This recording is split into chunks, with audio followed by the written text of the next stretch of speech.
So today is Wednesday, right? Yeah. Today is Wednesday, and I have 27 more days of being in my 40s. We went to a Bible study tonight. It's Wednesday. Our church the building is being renovated, and so we go off into separate groups. And I've got a lot of beliefs and understandings that shouldn't just be inherently understood to be part of the Church of Christ, which is where I worship. But I've got a lot of, I guess, unorthodox understandings of Scripture. I believe they're all right, but I don't know everything. I'm sure I'm wrong about something, but I just don't know what I'm wrong about. But anyway, went to the Bible study. We were talking a little bit about eschatology tonight. Eschatology is the study of the last days, or the last days, end times, and all that. That's really popular these days. Every time something happens over in Israel, everybody's saying, "Oh, it's the last days, it's the last days." But anyway, I probably shouldn't do this because I need to make this short. Yes, I do need to make this short, but we talked about Matthew 24. So in a further video, or a future video, or if I ever get the podcast up and running, I'll get some people on there that are way articulater than I am on expressing these things. But we talked about Matthew 24. We talked a little bit about Matthew 23 as well. So I'll go over a little bit of what we went over in our class today. And I'm always have a different perspective because I'm a full preterist, where I believe all biblical prophecy was fulfilled by or at the destruction of Jerusalem in 70 AD. So, and that's not typically what a Church of Christ person would believe, or anybody of any denomination would believe. But there are a lot of people in the Church of Christ that do believe that. But it's certainly not the majority yet. But anyway, Matthew 24. A lot of people, I'm just in Christendom, God-fearers, believe that in Matthew 24 and in 25, but in this part of Matthew is talking about, starting in 24 here, it's 70 AD, or Jerusalem. Hiya! All of a sudden it gets samurai chopped into a second, and now it's Jerusalem, end of planet Earth in the time-space continuum. And there's no real hermeneutic principle that I'm aware of that would indicate that that would be the case. That is just all of a sudden shifting gears. So I'm going to read a little bit. We're already 3 minutes into this. Okay, so in Matthew 24, this is New King James Version, I do believe, here off of Bible Gateway. So I'll just read the first part of 24.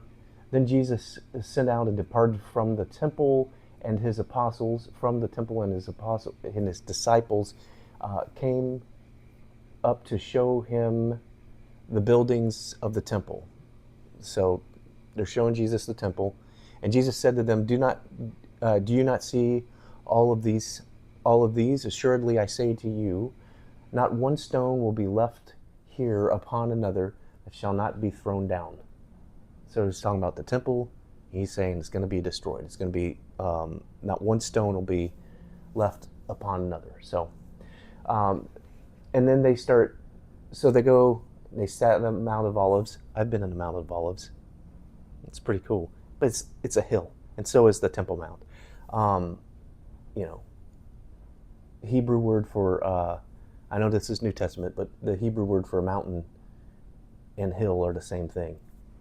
That might come up if we start talking about protology, or a little bit after that, where with the Noetic deluge, or the big Noah's flood.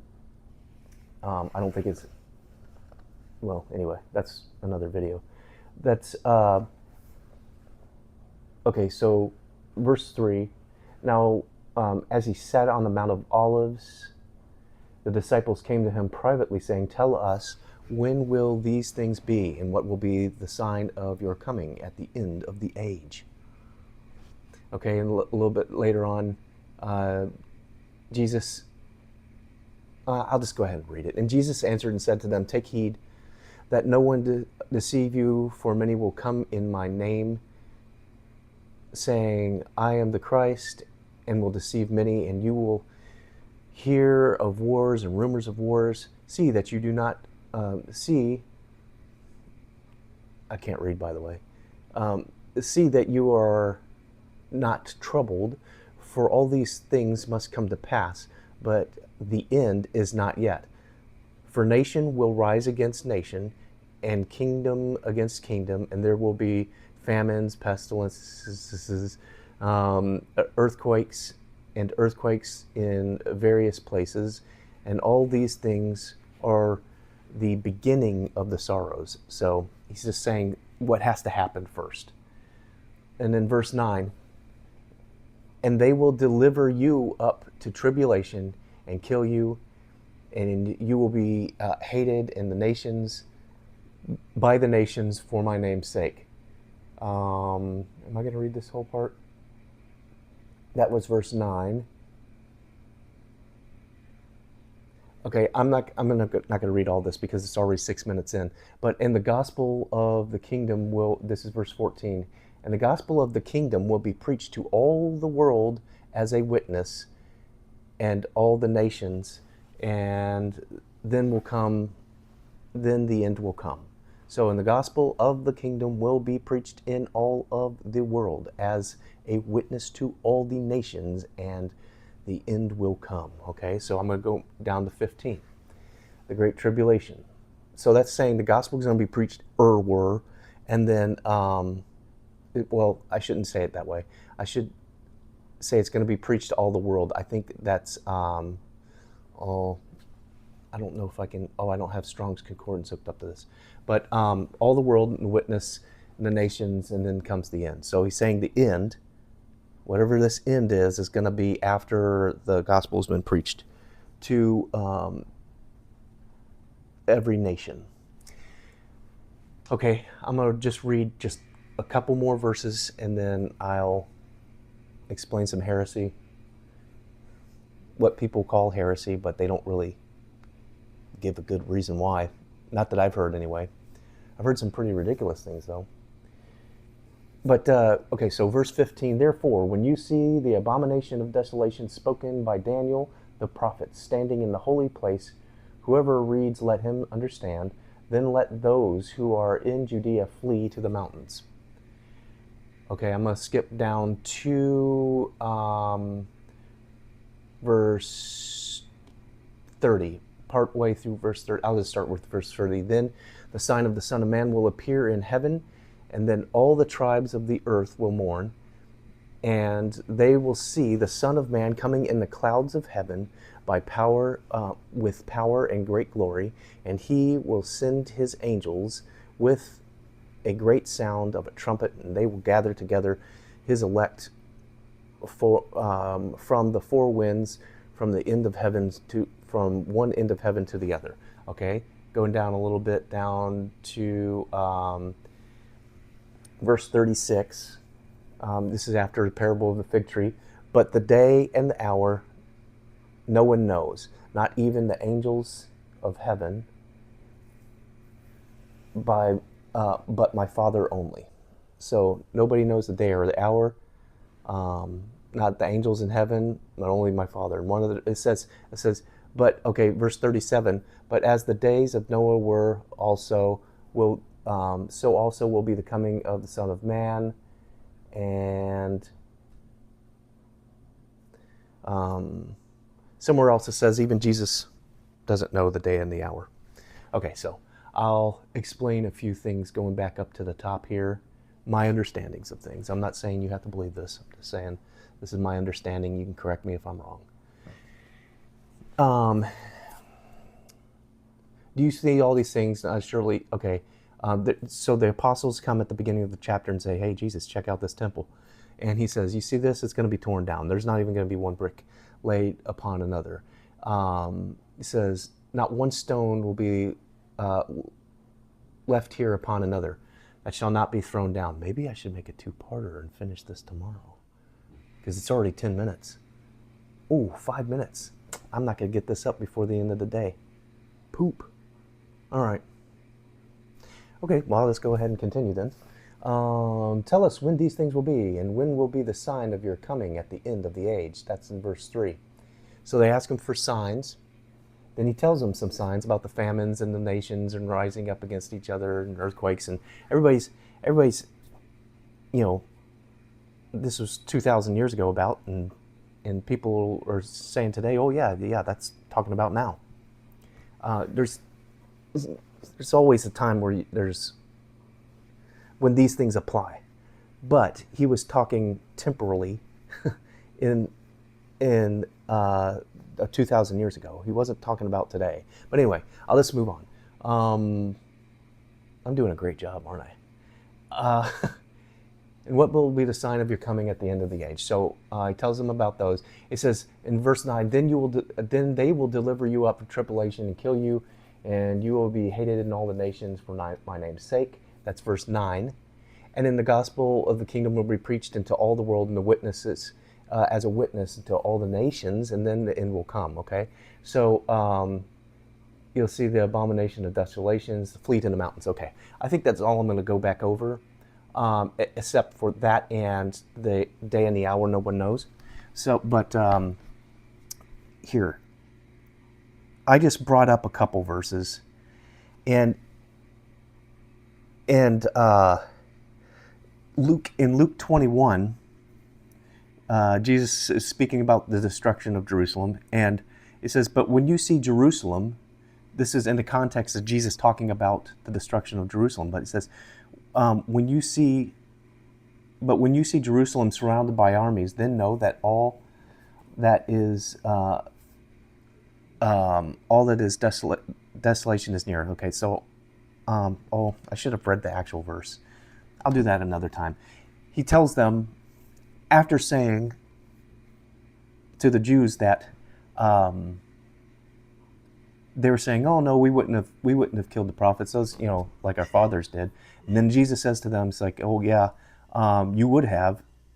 In fact, you're going to kill all of my apostles, my disciples that I'm sending to you. So but in that context, before this, he says to them, on this generation will be the righteous blood of the righteous blood of Abel to Zachariah son of Berechiah, whom you slew between the altar and the temple. And so he's putting on that generation the guilt of the blood of the prophets, or from the righteous, from all the way from the beginning of his covenant people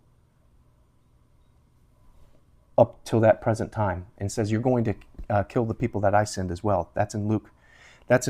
And then Luke 21, he tells them, when you see Jerusalem surrounded by armies, know that all is that is written is going to be fulfilled. Doesn't say half, a portion of it. He's saying all that's written is going to be fulfilled. At that time, all that was written was what they had in the Old Testament.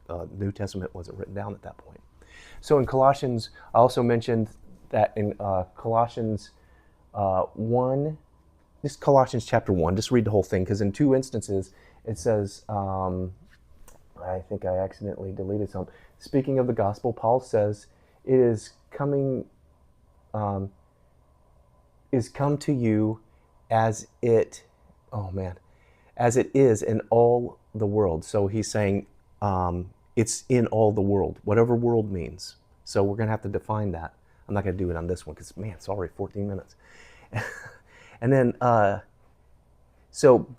at the latter part of Colossians, you have the gospel, which, this must be King James, because the gospel which ye have heard, and which was preached to every creature which is under heaven,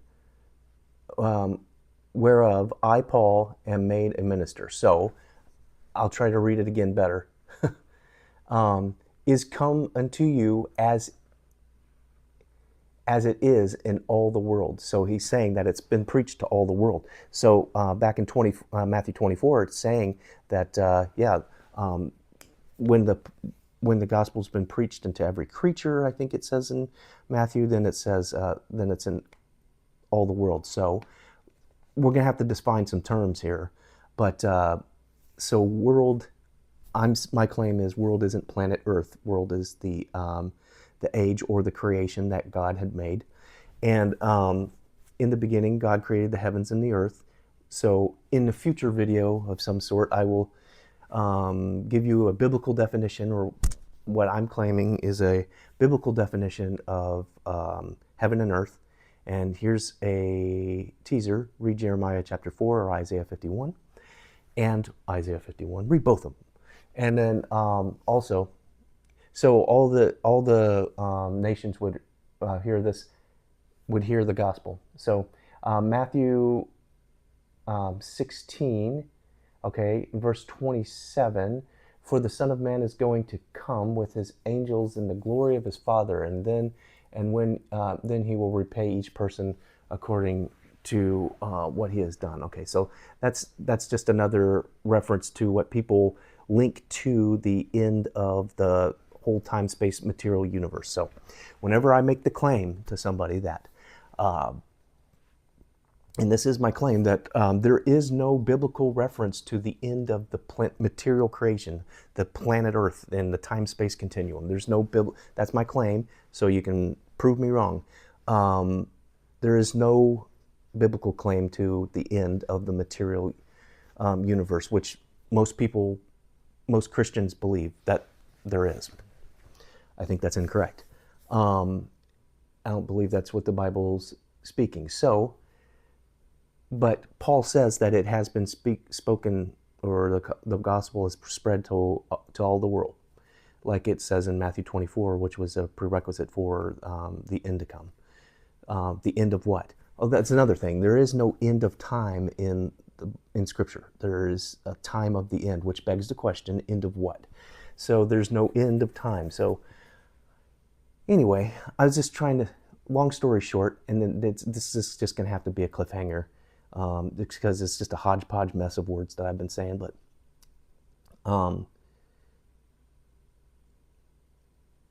Jesus, yeah, this is going to have to be a cliffhanger, because I want to explain how there's no